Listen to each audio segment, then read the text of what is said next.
Did you go low FODMAP only to find foods that you couldn't tolerate, like onions and garlic, and find that it wasn't actually the FODMAPs, the fermentable carbohydrates in them, because you still can't tolerate those allium vegetables, including leeks and shallots? Are you also finding that you still struggle to tolerate even low FODMAP version of cruciferous vegetables like broccoli, Brussels sprouts, cabbage, cauliflower, and bok choy? When you eat them, do you have debilitating symptoms like extreme cramping, urgent stools that make you feel sweaty, dizzy, shaky, and like you could almost pass out? When you eat those foods, do you also get gas that smells like rotten eggs that's hot and could almost clear a room? I'm Talia Marin, Integrative Registered Dietitian, Certified Gastrointestinal Nutritionist, here to tell you that if the low FODMAP diet didn't work for you, these bugs really look for foods that are high in sulfur, including those allium vegetables, cruciferous vegetables, proteins that are very high in sulfur-containing amino acids, things like dairy, even yogurts. You might be struggling with whole grains like brown rice, buckwheat, quinoa, amaranth, and other pseudo grains. You could even be finding that some nuts like almonds are bothering you as well. If you're struggling with some of these sulfur-rich foods, you might be struggling with that gut dysbiosis that's really craving that sulfur only to give you these terrible symptoms from it. If you are struggling with those foods, there is hope. There are so many low sulfur foods that you could be eating.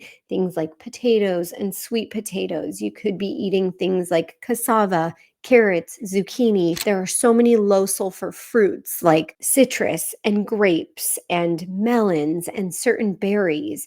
You could be eating low sulfur seeds and a few low sulfur beans like chickpeas, lentils, mung beans. You could be having low sulfur grains like fonio, millet, oats, white rice, teff, sorghum, and even wheat could be a low sulfur grain. And you could be having low sulfur beverages as well as you're figuring out the root cause.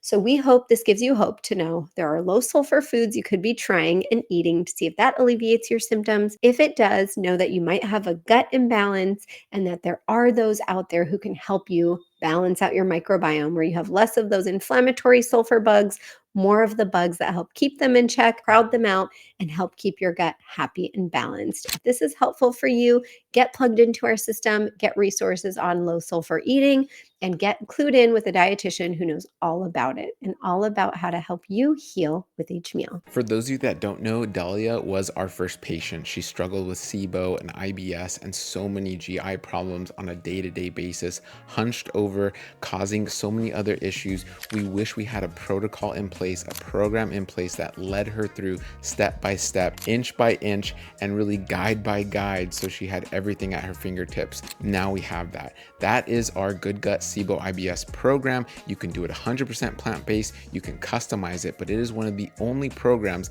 that is geared towards plants, that can help you customize plants, that can help you tolerate more plants, and really gets to the root of your SIBO, of your IBS, of your ISO, SIFO, IMO, and any other type of overgrowth.